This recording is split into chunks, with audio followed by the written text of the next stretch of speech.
Assalamualaikum warahmatullahi wabarakatuh. Perkenalkan, nama saya Kisha Alivia Rafa dengan NIM 225040107111047. Di sini saya akan mempresentasikan tentang urban farming, mata kuliah manajemen usaha tani.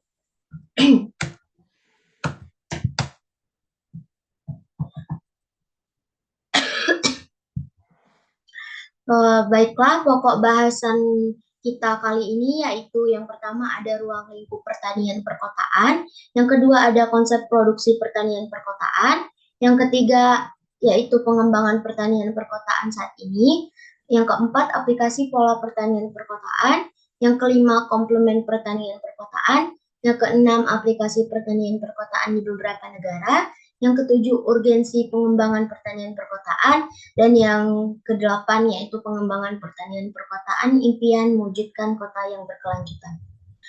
Baiklah, materi yang pertama yaitu ruang lingkup pertanian perkotaan. Jadi pertanian perkotaan adalah suatu cara yang digunakan untuk memanfaatkan lahan sempit yang ada di perkotaan seperti lahan pekarangan, pagar, dinding, dan atap bangunan untuk kegiatan pertanian yang menghasilkan produk pertanian. Pertanian perkotaan ini dilatar belakangi oleh permasalahan kemiskinan yang ada di perkotaan, yang berkaitan dengan masalah ketersediaan bahan pangan yang diakibatkan oleh sempitnya lapangan kerja, tingginya tingkat kemiskinan, dan terbatasnya ketersediaan lahan produktif.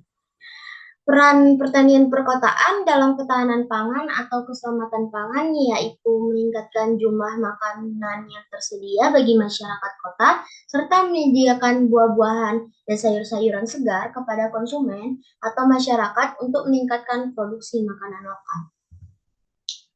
Konsep produksi pertanian perkotaan yaitu memiliki strategi yang mendorong lajunya perkembangan pertanian perkotaan. Di antaranya adalah penyediaan inovasi teknis, inovasi organisasi, serta dukungan kebijakan dan kelembagaan seperti penyediaan varietas unggul dengan nilai ekonomi tinggi, sistem irigasi dan pemupukan, pengendalian hama yang ramah lingkungan, inovasi budaya dan sistem biointensif, inovasi pengelolaan limbah menjadi media tanam, pupuk, dan pakan ternak. Selanjutnya yaitu pengembangan pertanian perkotaan saat ini. Pengembangan pertanian perkotaan saat ini memiliki berbagai permasalahan akibat urbanisasi. Jadi urbanisasi adalah perpindahan penduduk dari desa ke kota. Permasalahan tersebut terjadi pada beberapa aspek fisik, sosial, dan ekonomi. Aspek fisik yaitu lahan perumahan yang sempit, terjadinya konversi lahan, peningkatan limbah, dan sebagainya. Dalam aspek sosial, yaitu peningkatan jumlah pengangguran, kurangnya tingkat pendidikan, kenyamanan lingkungan, keamanan, hubungan antar individu, kesenjangan sosial, dan sebagainya.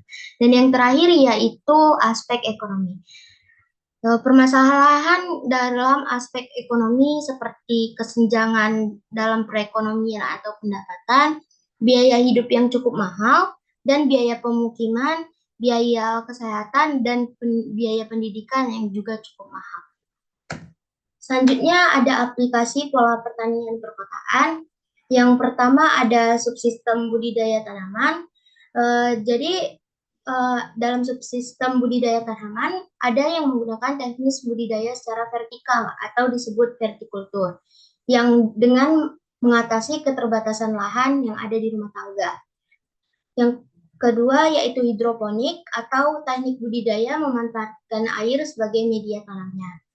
Yang ketiga yaitu aquaponik, yaitu sistem produksi tanaman, terutama sayuran yang dikombinasikan dengan budidaya hewan air hubungan simbiosis. Dan yang terakhir ada vertiminaponik atau kombinasi sistem budidaya sayuran berbasis pot talang plastik secara vertikal dengan sistem aquaponik. Selanjutnya dalam selanjutnya yaitu aplikasi subsistem peternakan, yang mana kegiatan yang berhubungan dengan cara memproduksi ternak di wilayah perkotaan.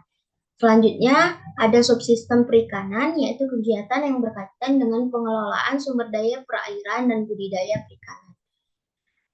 Lalu selanjutnya ada komplement pertanian perkotaan. Yang pertama, budidaya tanaman pangan di lahan kosong, lalu bercocok tanam buah dalam pot, pertanian organik atau pertanian yang menggunakan bahan-bahan bebas bahan kimia. Selanjutnya yaitu hidroponik yang menggunakan air sebagai media tanamnya. Dan yang kelima ada aquaponik dan aquakultur. Yang keenam ada roof garden, yang ketujuh ada kultur jaringan, dan yang kedelapan ada bisnis nursery dan beternak. Selanjutnya yaitu aplikasi pertanian perkotaan di beberapa negara. Jadi sejarah pertanian perkotaan ada di Eropa, Asia, Afrika, dan Amerika. Dan sejarah di beberapa kota besar dunia antara lain Prancis, Amsterdam, London, Rusia, Jerman, Guangzhou atau Cina, Tokyo, Somalia, Ethiopia, California. Selanjutnya yaitu urgensi pengembangan pertanian perkotaan. Lajunya pertumbuhan penduduk di wilayah perkotaan menyebabkan lingkungan seperti konversi lahan sampai penurunan kualitas lingkungan yang disebabkan oleh pencemaran udara dan meluapnya sampah. Keadaan pertumbuhan populasi penduduk yang lebih besar dibanding dengan produksi bahan pangan akan menjadi krisis pangan.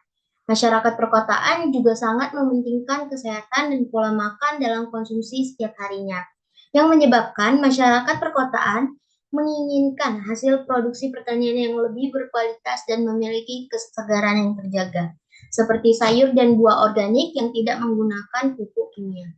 Keadaan ini menjadi pendorong pemerintah maupun masyarakat di kawasan perkotaan untuk mulai mencoba memenuhi kebutuhan pangan secara mandiri serta memperbaiki kondisi lingkungan agar terwujudnya lingkungan yang sehat dan berkualitas. Selanjutnya, pengembangan pertanian perkotaan, impian mewujudkan kota yang berkelanjutan. Pertanian perkotaan berperan sangat penting dalam meningkatkan ketahanan pangan penduduk kota terhadap biaya penyediaan dan pendistribusian makanan ke kawasan kota yang berstandar pada impor dan produksi perdesaan yang dapat meningkat. Pertanian perkotaan ini bermanfaat sebagai perangsang pertumbuhan perusahaan dengan skala mikro yang meliputi produksi, pengemasan, pemasaran. Strategi ini berdampak pada berkurangnya kemiskinan dan pengintegrasian sosial, membantu menyelesaikan permasalahan daur ulang limbah kota yang menjadi sumber daya yang produktif. Sekian yang dapat saya sampaikan, lebih dan kurangnya saya mohon maaf. Wassalamualaikum warahmatullahi wabarakatuh.